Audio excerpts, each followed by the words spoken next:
Hello, everyone who's come here to watch Rantbox with myself, John Clay. If you've seen the first video of what we're going to do now, then you're going to be more prepped for what's going on. Though I do posit that if you find the issues of race and how they pertain to hyperreality, you'll enjoy what Alex Mazey has to say, who's joined us now. How are you, Alex? What's going on? Good. Full disclosure, John. I'm 3 coffees down, and it's not even 10:30. And I had chocolate drops on my porridge this morning. So, Well, thank you for your disclosure. how are things for you? Well, I've had a succession of oranges and an apple and Yes. water, but let's not do all that right now. We're not like other podcasts or video channels. It's not about us, it's about the subject. So let's get into it. I asked you a specific question pertaining to race and hyperreality. In fact, you've got it written in front of you. I have, yeah. Yes. I don't know how you want to go with it. So shall I read the question? Please do. Okay. If we have this idea that we can't envisage talk about race, yet we can talk about issues of, say, safe spaces or sexuality, why do we treat one as less of a taboo than the other, dependent on who it is that's asking the question? So I broke that sort of down into, I think let me see. I'm trying to like do that thing where I can have the Word document on one side. Okay. So I broke the question down into sort of 3. I think there's a lot going on in the question. So I question the presumption that we can talk about safe spaces or sexuality to a greater extent. First, I think of someone who comes from maybe a very conservative or religious background probably will find it easier to talk about race than, say, their own sexuality. And I mean, moving forward from that, I mean, in terms of the conversations that these kind of things give birth to, I wonder about the genuine productivity of those conversations. A lot can be said about the necessity of safe spaces. But that being said, I worry that safe spaces developed as a great way to exile people rather than have their wider concerns discussed or even recognized. Consequently, we saw how safe spaces became a conversation about resources and territories rather than a conversation that acknowledged systems that perpetuate, for example, hurt and all those things. It was a great way for the system to recontextualize the debate into a language that it understood. So legitimate grievances that could be solved through, for example, greater resource allocation. So that sort of deals with the assumption that was made at the beginning of the question. To actually sort of answer this next bit, I think answers the question. Please. So the question reframed taboo not as something we view through the issue itself, but rather through the prism of who is asking the question. Yes. If taboo subjects are ultimately about shame, do we agree? I mean, taboo subjects is ultimately about shame. Yeah. Then I wonder if certain topics carry the weight of shame more than others, with a level of shame that fluctuates depending on who is asking the question or answering the question. So I think that answers the question there. I mean, I do have a sort of continuation of that. I wonder if miseducation is largely responsible here.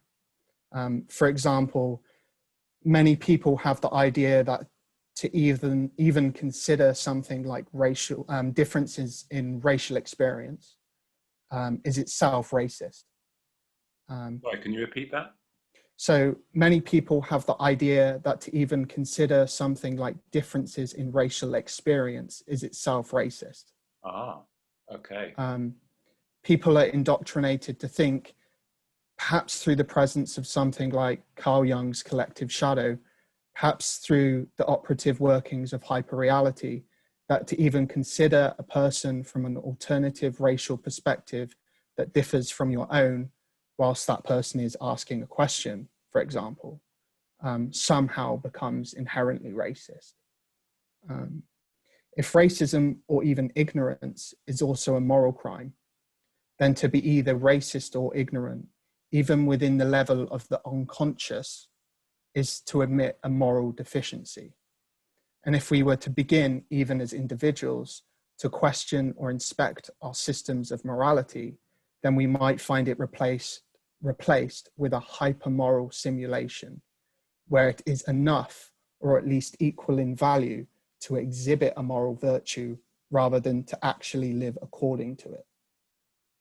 More and more, it seems, in a culture of messages, the message perceived is more important than the message intended or the message made. Yes.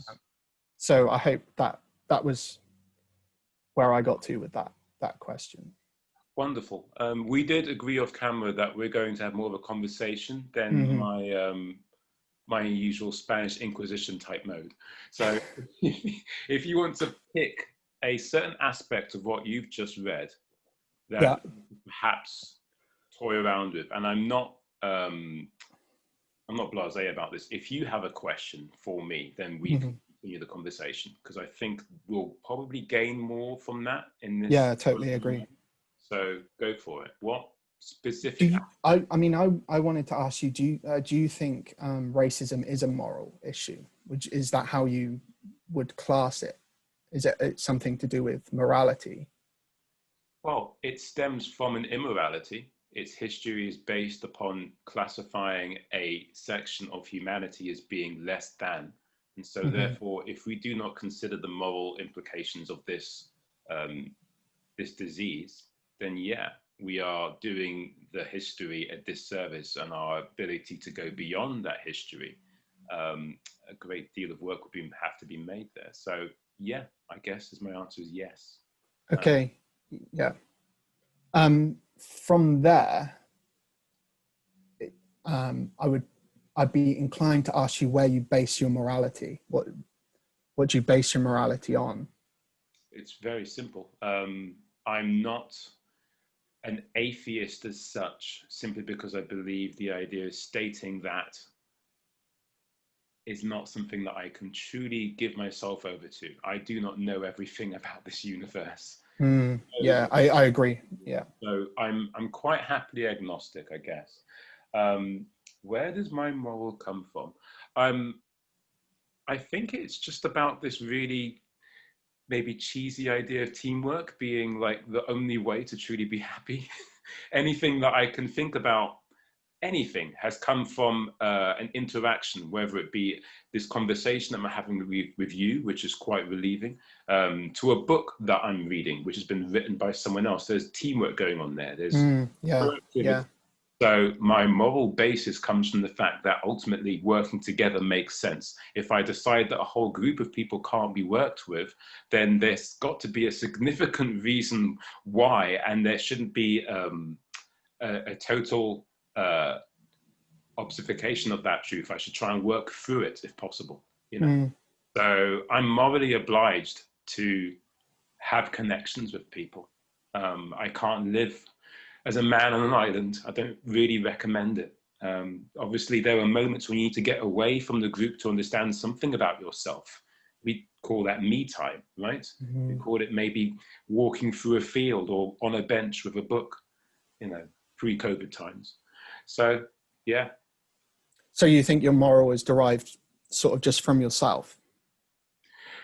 There are external factors. There will obviously be groupthink. There will be social awareness. I'd like to know where you're going, because I think that you are driving us somewhere, and I'm like, no, I'm trying. To be honest with you, I don't want to go there. I don't want to go there, you know, because I worry that when you start talking about these issues, they ultimately boil down to their moral questions. So I'm interested in that. So I'm interested in, I suppose, how people formulate their morals. Maybe we should do our viewers and listeners more service in that we should use your question and couch it in the very now. We've had a man, well, he's legally not of age, he's 17, and he's walked through a place in America, which I'm sure you've read about this situation. He has an assault rifle, his father is a first responder, the police seem to think it's okay for him to walk around with that gun. Subsequently, he is killed. How does hyperreality, how do we look through this case through the lens of hyperreality? Because news anchors and media pundits don't seem to register Baudrillard's concept, let alone know about your idea regarding that. How do we view this case with that in mind? I mean,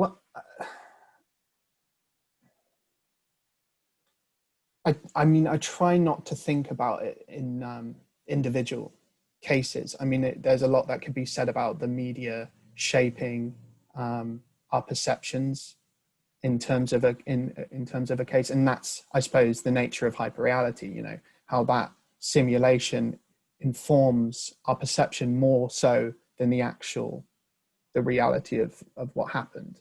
Well, we have memes now of this guy without mentioning the first responder father issue, without mentioning how the police were made aware of him. If that information was brought to light sooner, perhaps those memes wouldn't exist, if not in that way. We would have maybe a more nuanced conversation. Why is this guy given a certain prestige, you know? Yeah, I mean, I wonder if you sort of hit the nail on the head there in terms of like the nuance.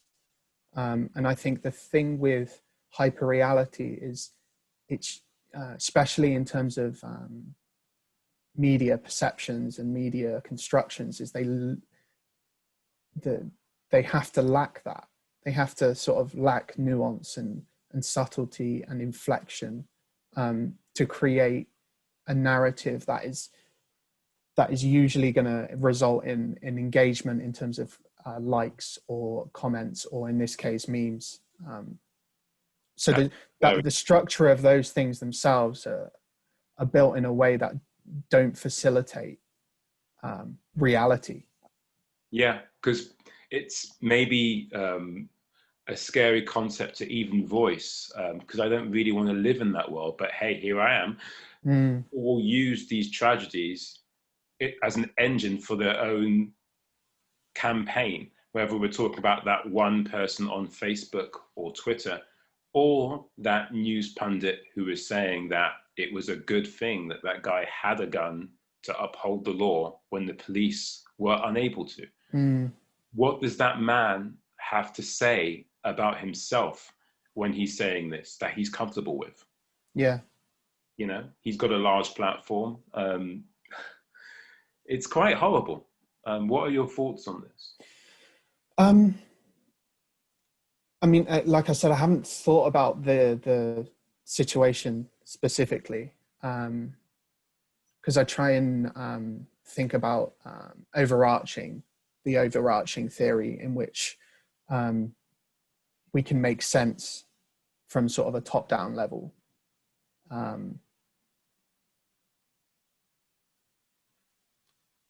But yeah, I mean, yeah, you probably got more to say about this than me. Okay. Well, what I want to do is I'll give you time to think about it, because I don't want it to be me platforming that particular issue without it being a conversation. Not really at all. What I want to do is talk about your book a bit more. There's so many good parts about it. And ultimately, as we discussed last time, the hyperreality of this situation is that you're here to obviously sell it. But I'm also interested in talking about it so people do buy it. But I do want to do it in an authentic way. We did touch upon off camera the idea of hip hop. You mention it quite a few times towards the end of your book because it's a form of music that you enjoy. Am I correct in say so? I mean, you say so in your book, but it's good to state it for viewers who haven't read it yet. Book coming out on October 30th? Yeah. Cool, plug done. So what I wanted to do is, how do you define hip hop? And where is it in terms of the Black experience in returns to your book? Yeah, so I talk about, I mean, it's a variation of hip hop. It's lo-fi hip hop, and it's I interview, essentially it came from like you said, I enjoyed the music, and I also found that no one was really talking about it, except and yet it seemed to occupy something in the consciousness. Like lots of people were tuning in to listen to music that was essentially made up of a variety of influences, and like you said, sort of like the Black experience, and you know, the history and nature of hip hop itself. But lo-fi hip hops are really, I mean, I'm sure some people will hear me say that and see it written in the book and go, oh, he's not talking about lo-fi hip hop, you know, this is this and this and that. Yeah. And does that make sense? And yeah. unfortunately, I think it boiled down to that was the label that I found most sort of adequate. Okay, well, there's a lot of merit in tunneling further with this. If we look at what hip hop is supposedly going to define for pop culture and how you're talking about it, there is some room to be said that if you're talking about, say, something like rock and roll to the Black experience, people don't normally connect those two straight away anymore either, due to how that term has been reappropriated to sell other artists. So where I'm going with this is this, that you describe lo-fi hip hop in terms of the artists that you were interviewing in the latter part of your book, without really truly mentioning the Black experience. Did you, were you aware of that as it was happening, or has hip hop been assimilated into something which is, for want of a better way of saying it, more Caucasian? I would go with the latter there. I mean, I think I interviewed 3 artists on lo-fi hip hop. They're all Caucasian. I mean, that enough should probably say something. I mean, there certainly is a sort of assimilation. And one thing I think we do see now is, I think lo-fi hip hop had a big problem because of the whole copyright thing. People would sample and take samples from things that they had no permission, you know.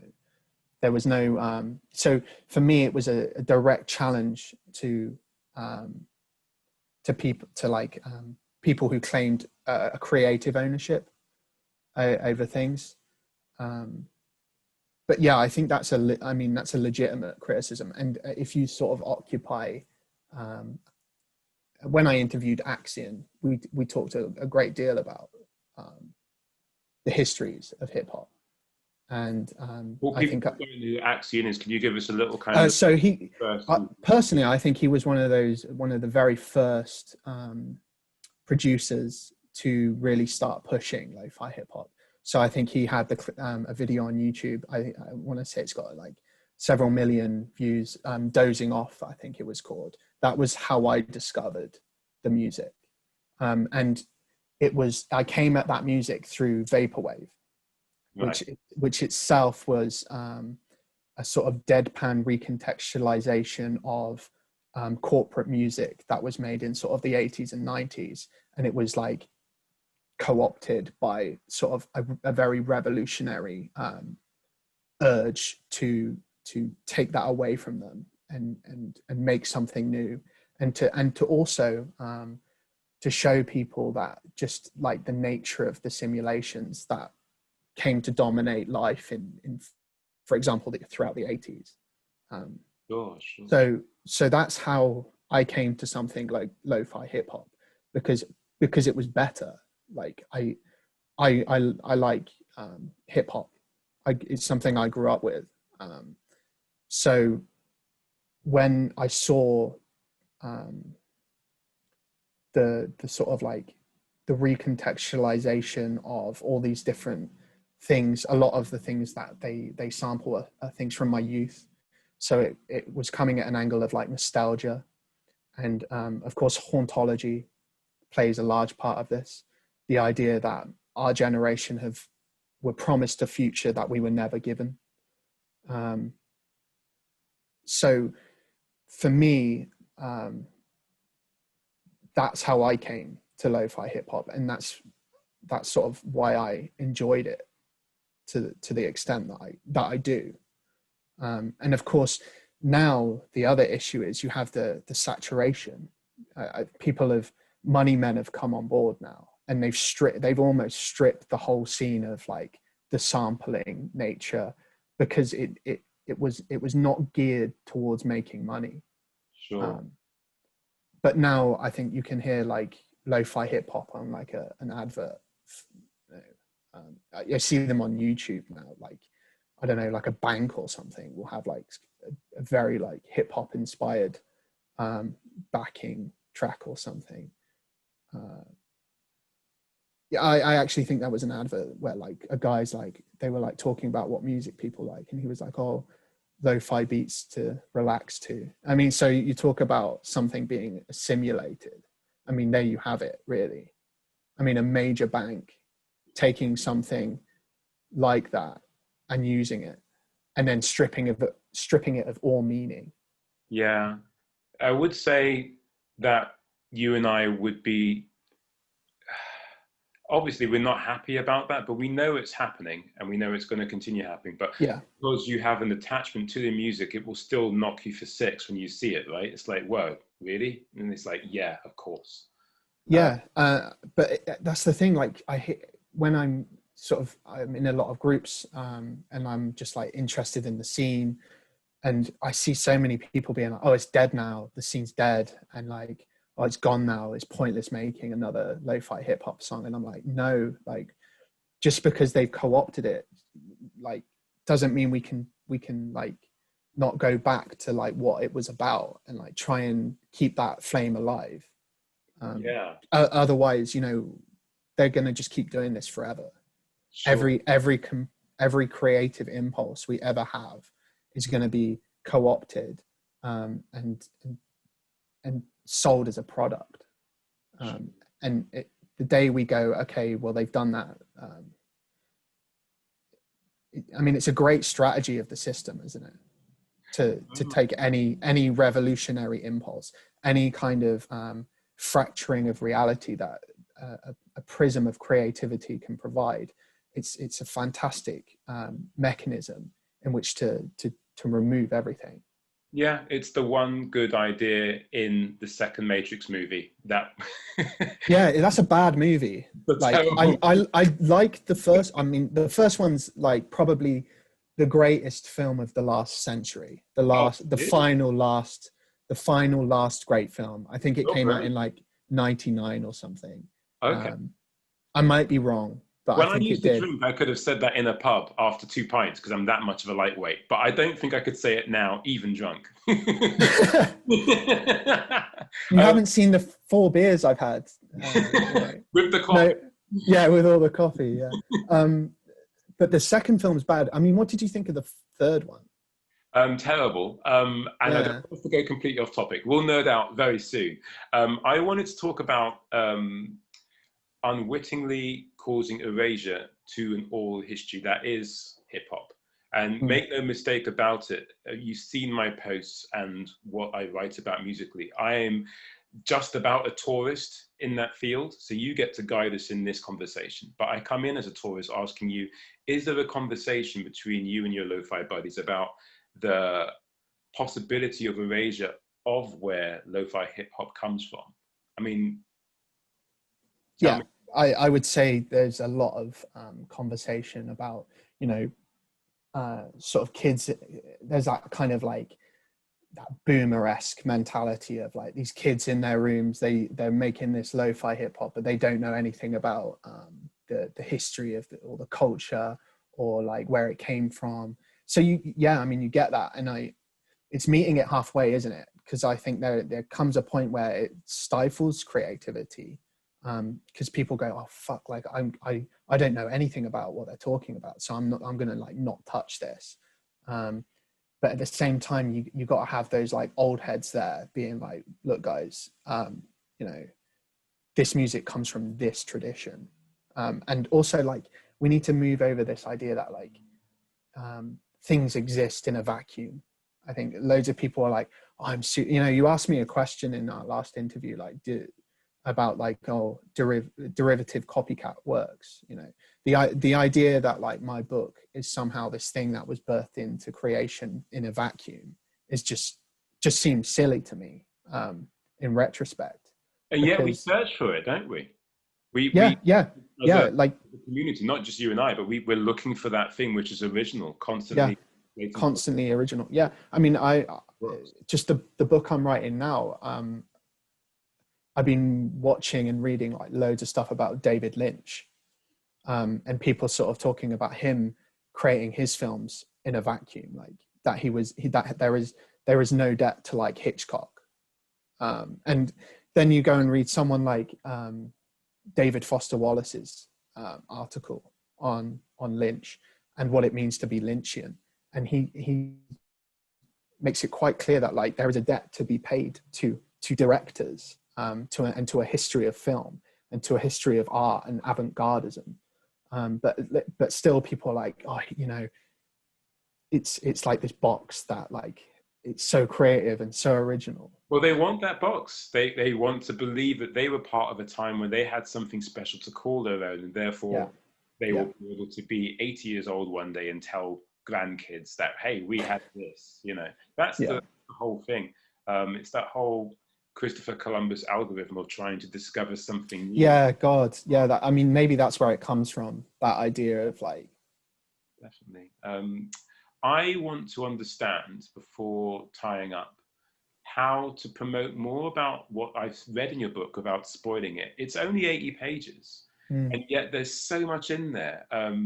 Should we talk about Harry Potter?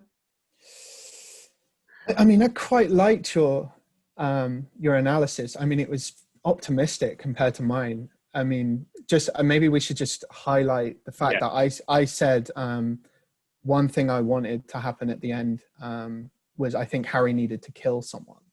I think he needed to be compromised to understand the sacrifices that have to be made to triumph over evil. I also am tempted to claim that I think someone like Ron, Hermione should have, you know, we should, but I think you had a good interpretation of that, which is far more optimistic than mine. We are going a lot of, this is kind of off-road, but we're going to do it quickly because it is. Let's go there. There is no road.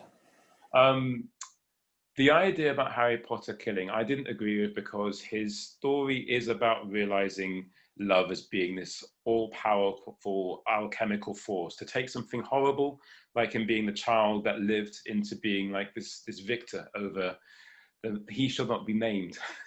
So I don't think him killing helps his emotional arc or internal story arc make sense. And I did joke, and I still hold it to heart, that you were probably in the writer's room for the Man of Steel movie, because why is Superman killing people? I don't get it. It's not the character. But yeah, I do want to tie this up now, because we've spoken quite a bit. It goes very quickly. It does, yeah. And I think that the best way to tie this up, obviously by mentioning that your book is out again on October 30th, would you say that there's a part of the book that you really want people to really get into? You don't have to give away too much, but is there aspects of the book where when you've reread it, you think, yeah, this is the hot spot of what I'm talking about, and this is why it's valuable for society as we